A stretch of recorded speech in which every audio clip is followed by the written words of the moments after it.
Oh, look, Stuart. See, Baby's grabbed that little old motor you let him play with. He cares more for that than he does his best toys. Do you think he'll be a scientist? I don't know. Maybe he inherits it from me. Oh, yeah? Huh. He's so curious about machines, though. And look, he's picking it up. Isn't that cute? Oh!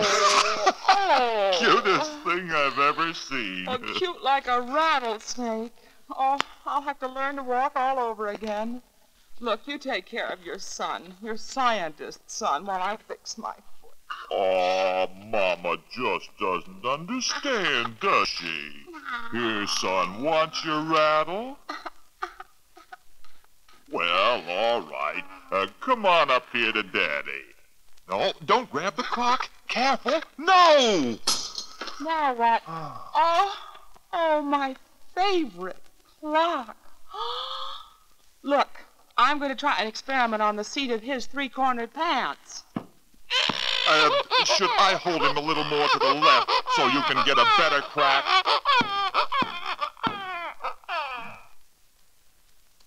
Science has overcome more and larger obstacles than this, and many well-known men in the field of science have had no other inspiration at the beginning than the mystery surrounding a clock or watch.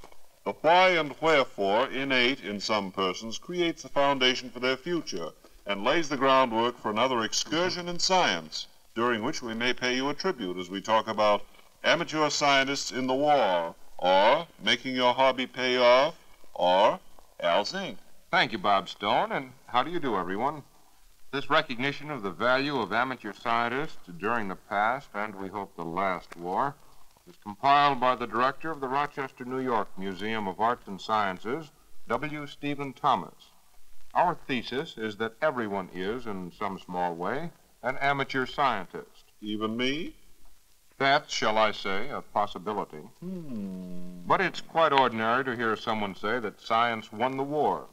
Such statements refer to the scientific research which made possible the atomic bomb, radar, the proximity fuse, The jet propulsion? and other marvels of the past few years. When we hear such declarations, we think naturally enough of the researchers in physics and chemistry and biology, who in many ways are the masterminds of today, and who represent the culmination of countless ages of man striving for the truth and the universal laws of nature. There are other types of scientists, however, who are not necessarily professionals. Like me? We'll see. Some people acquire skills and knowledge which induces them to turn to the sciences as a life work. But there are countless others who carry on their interest in such fields purely as a hobby. The boyish desire to study birds, to take a clock apart, to frighten the family with the first success in making hydrogen dioxide. Now we're down to my kind of science. Were you a clock taker aparter, Bob? I almost put one together. Almost. Well, the desire to fuss with any kind of mechanical gadget to see what makes it tick springs from a natural curiosity. In later life, such a desire finds compensation when its possessor becomes a model train builder or the builder of a shortwave radio set. Bob, have we reached your level of attainment yet? Al, you passed me 2 commas ago. The man or woman who collects brightly colored beetles or achieves an important collection of pressed mementos from a nearby woods, these too are amateur scientists and are having increasing importance in the modern world. These people sound like hobbyists to me. Good, for they are hobbyists. A study of several thousand hobbyists in science conducted in Philadelphia a few years ago under the auspices of the American Philosophical Society through the Carnegie Corporation showed that there were 3 characteristics of avocational scientists. First, most of them followed their hobby for the pleasure it gave them, and not through any desire to get credit or a reward. Second, in most cases, their interest involved self-learning and self-improvement. In other words, they were stimulated to acquire facts and information by learning a technique or process. In this way, a vast number of hobbyists have perfected some skill in their spare moments, whether it be the use of a microscope, the making of a photographic print, or the banding of a bird in order to chart its migration route. That's still only 2 reasons. You said there were 3. Well, third, Bob, and finally, there's the desire of many amateurs to do original work or investigation, which will lead to the advancement of science. It would be my guess, Al, that with the war, thousands of these amateur scientists were seriously affected. Great numbers, being civic-minded citizens, plunged into civilian defense, Red Cross activities, or went to work in plants and were thus forced to abandon hobbies. Anyone who went into uniform certainly had no time for such things. You're wrong, Bob. Those in uniform fared very well when it came to continuing or establishing hobbies. Even those in battle? Even those in battle. Some who were screened by personnel experts of the services who recognized the worth of avocational skills were often put to use. Notable among these were the amateur radio operators whose specialized knowledge could be put to immediate use in military circles. Those with a background in the physical sciences found their niches in ordnance, chemical warfare, engineering, radar, and other technical fields. And there were individuals who found themselves by sheer circumstance in situations where they could make the most of their curiosity of the world of nature. They were the ones who, despite the strain of war, hard conditions of living, even amidst combat or in the long, dull lulls between engagements, got great enjoyment from an interest in science. There must be some unusual stories in this connection. I can answer such an obvious cue no better than to tell you a few such stories. There was an Army staff sergeant stationed in a headquarters depot in New Guinea. His was not a glamorous post, for he was compelled to sit indoors all day and type forms. But he was near enough to the jungle to suffer from some of its miseries. Even though seemingly protected by screens, he found himself surrounded by a continual swarm of insects, which in some way invaded his office. He found it easy to gather a large number of specimens just at arm's length. Well, I can do that. But this fellow was able to fill a bottle with insects merely by emptying his shirt, shoes, and socks. Instead of cursing and throwing these pests away, he saved them carefully, suspecting they would have some interest for research men. By correspondence, he got in touch with the curator of a large museum in America and found that this curator later was not only delighted with these casual finds, but actually discovered some varieties new to science. Al, there's one brilliant example of a person whose scientific curiosity was rewarded. There's also the story of a naval officer named George Van Schack, who found himself stationed in the mist-swept Aleutians. I hear there was extra time to burn up there. Yes, and to fill the vacancy, George was spurred on by his sister to collect plants. The sister was a scientist in the university, by the way. Van Schack's collection of attu flowers, mosses, and other plant life has been judged by experts to be the most complete of its kind. The stimulus of this achievement, plus his energy, enabled Lieutenant Schack to write a 38-page report, Flowers of Island X, which, along with other naturalists' observations, was published by the Welfare and Recreation Office of the American Red Cross.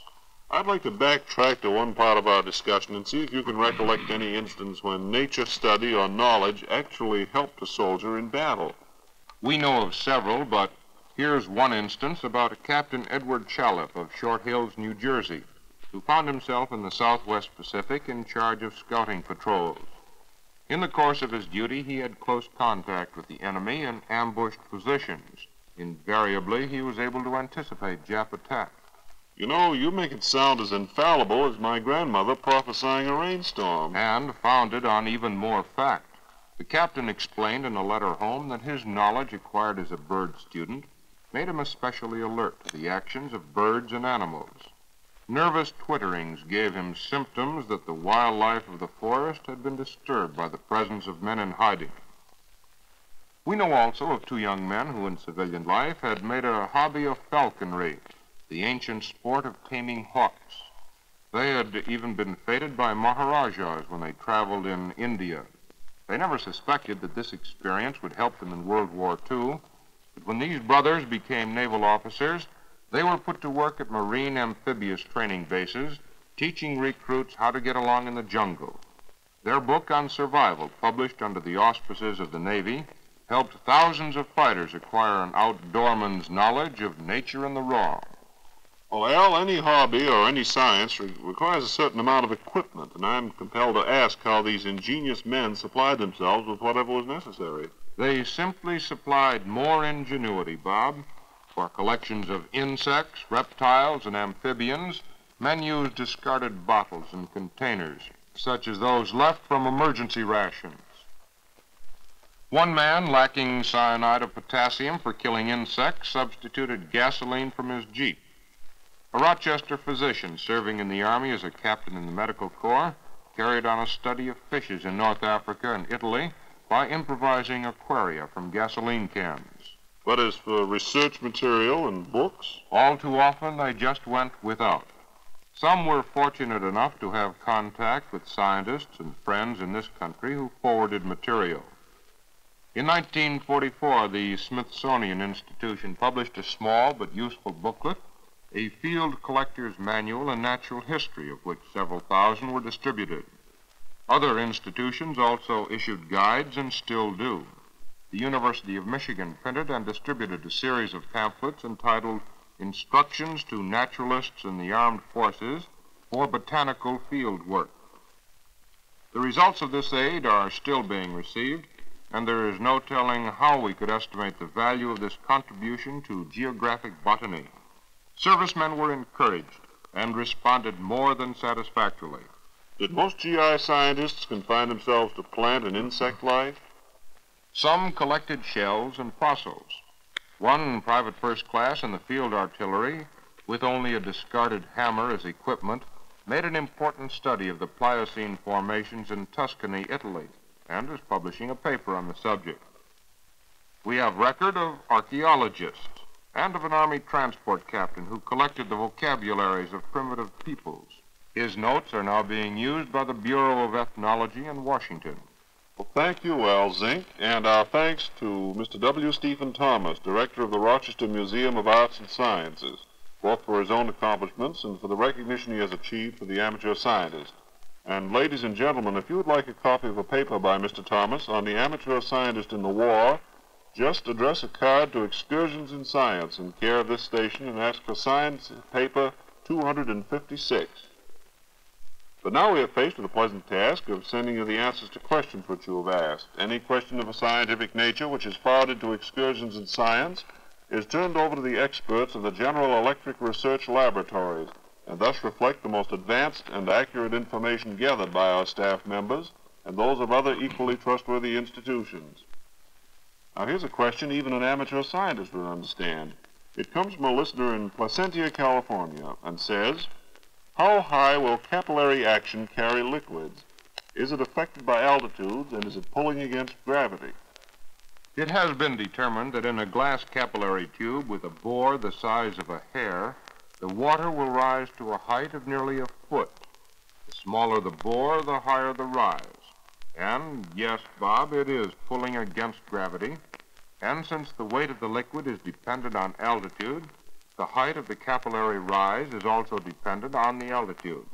However, for any distance accessible to man, there is only a small difference in the gravitational force from place to place on the Earth's surface. This difference is too small to be measured easily. From a weather sufferer in Saratoga Springs, we find a question asking, why do cyclones travel faster in the winter than in the summer? During the winter season, a greater temperature difference prevails between the equator and the pole. As a consequence, the prevailing westerly winds, which extend from the surface up to a height of 5 or 6 miles, are considerably stronger in winter than in summer. The cyclones, or low-pressure areas, are embedded in this westerly drift and are naturally carried along faster in the winter season than in that of summer. Mr. Carlson from a West Coast listening post remarks that he heard that when water is draining from a tub or other vessel, it turns clockwise north of the equator and counterclockwise south of the equator. This effect is true as there is a similar effect on a timepiece such as a watch or clock. The idea does have some foundation in fact. It is due to what are called Coriolis forces. These are the result of the Earth's rotation from west to east, which carries objects on the surface along with it. At the equator, this amounts to a speed of 1,037 miles per hour. In the northern United States, since it is nearer to the Earth's axis, speed would approximate 700 miles per hour. How about the wash basin? In the case of a circular wash basin, that part of the water to the south, being a little farther from the Earth's axis, is traveling faster than the part toward the north. Thus, when it starts to flow out of the middle, There is a slight excess pressure on the southern side toward the east. In my case, that'd be toward the toothbrushes. Anyway, this tends to produce a counterclockwise rotation. These forces, however, are extremely slight in a wash basin and would be overbalanced by, say, irregularities in the surface, the nature of the plumbing, and so forth. It is the same forces which do have important bearing in gunnery, however. In the northern hemisphere, they tend to deviate a projectile to the right of the target and to the left in the southern hemisphere. Will such forces affect the clock or watch? The answer is precisely no. And precisely on time for our exit. Until we hear from you, our best wishes and the hope that we meet again on the next excursion in science.